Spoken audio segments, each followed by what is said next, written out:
Back on the hog. It's kind of nice. It's just like a sport bike.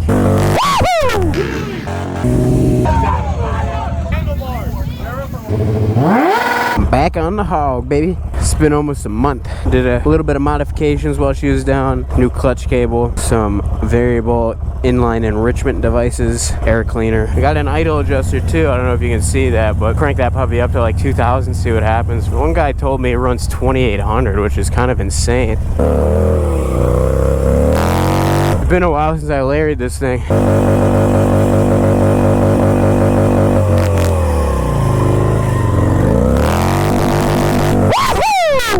Let's go, baby!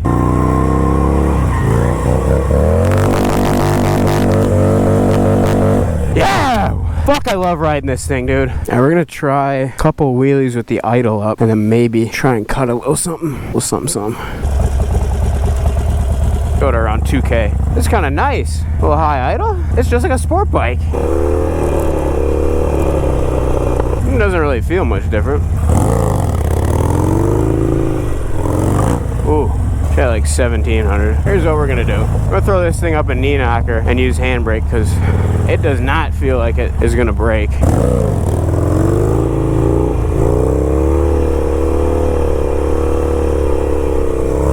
2,800's crazy. There's no way the fucking brakes are even gonna work.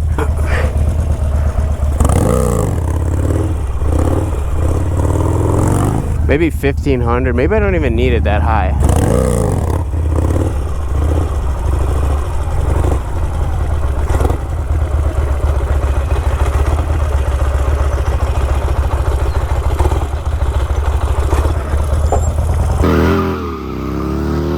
Alrighty, today's the second day of trying to circle with a higher idle. We were on 1,250 last time and it felt pretty good. So I think maybe I'll try like 13, 14 maybe, something like that.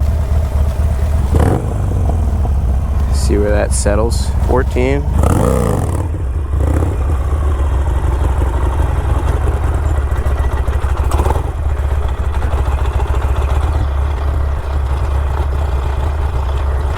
I think we can go a little higher. That was my best set of circles yet.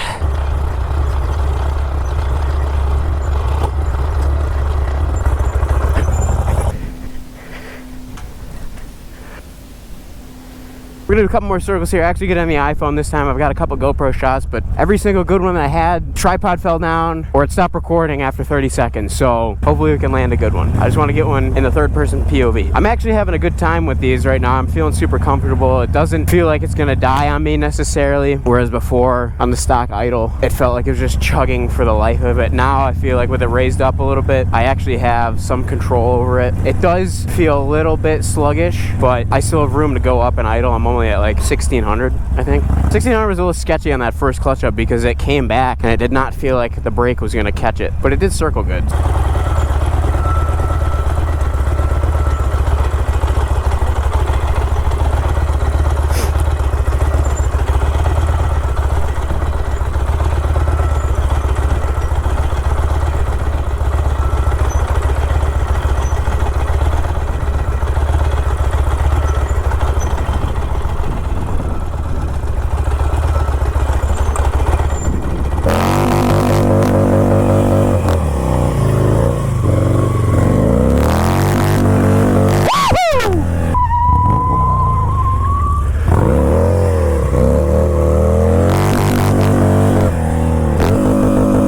Let's fucking go. God damn.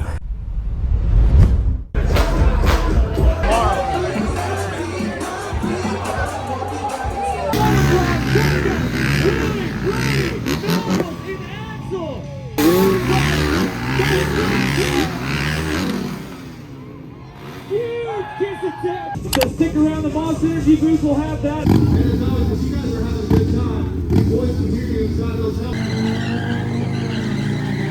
Kyle right now locked in, spinning some circles. Music off, here you come. I hate hearing my voice. Let's keep going. Go fast. Let's get a little jump around the seat, going around the seat.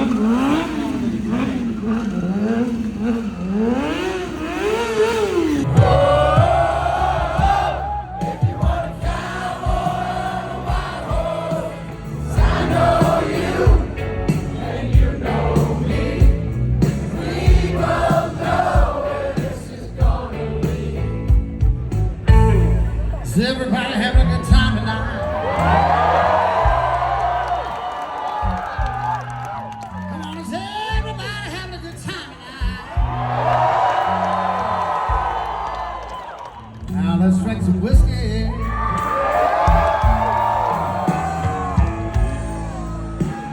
And call me back. Being too far gone. Sing it with me now.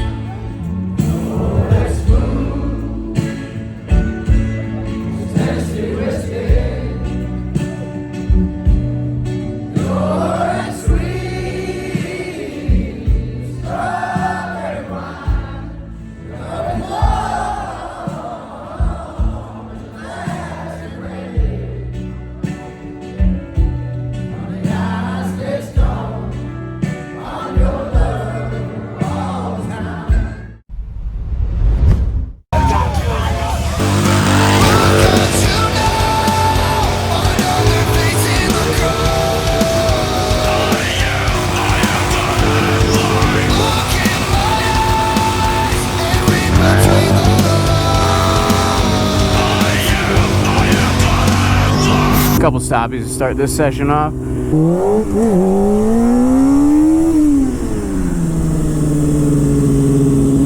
That one was pretty solid, I felt. It's about 120, 115 foot approach right now. I think it's about a 60 to 65 foot roll, so still about half. I didn't put my marker out there today, so I'm kind of just estimating right now on the approach.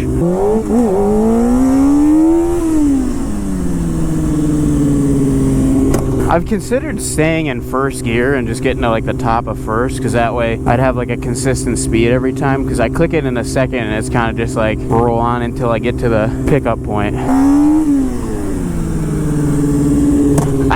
That was pretty good, except we started to veer a little bit. I feel like every time the back end tries to go side to side, it's because I'm putting too much pressure on my feet.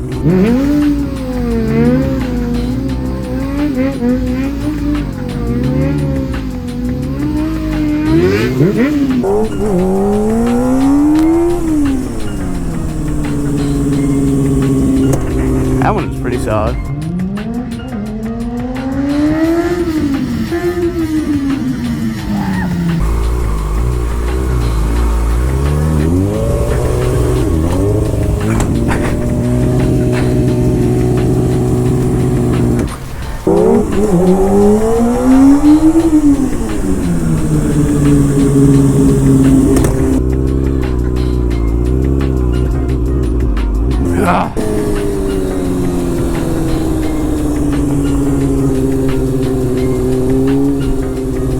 Oh shit. Right now we're trying to rework death spins. I've had good stretches with them, and then there's been times where I couldn't do them for the life of me. I thought I had the technique figured out, but I was just getting lucky with my timing and having it work out. So I want to break it down and make sure I can really get them consistent, because it's a trick that I like to do and think it looks really cool. Having it work sometimes and not others is really frustrating. So there's this one video on YouTube by New Breed Stunts. He has a good breakdown of how to do a death spin, and it's basically like you pick up speed and some angle, you drag your foot, you kick off the ground to high side it, and then once you've kicked off and the bike's starting to come around, that's when you clutch and brake at the same time. To initiate this trick, go fast in your circle wheelie, then loop out your circle and kick off the ground. This is where people make the mistake. Do not clutch and brake at the same time. Clutch and brake after you kick. This will initiate the high side. Typically what I do is, lean the bike over, get it going nice and fast, and then I tap the ground and clutch and brake, and sometimes I clutch too early before I even kick off. Other times I get it just right, but it's like, it's inconsistent. I get it or I don't, and I don't really drag my foot into it either, because in the 5 years of riding, I've never done handbrake circle, like foot drags or foot taps to keep the bike up. If I am going to do it, I'm pulling in the clutch and either parking it or doing a quick like clutch bump and tapping out of it. But I've never foot tapped in a circle and to keep it up or whatever. It just never was comfortable to me, and I've always tried to circle without doing that. I think it looks cleaner too. It's just weird for me to drag that foot. It doesn't click for me. Obviously you want to come in with a lot more speed than I am, because that'll give you the best spin.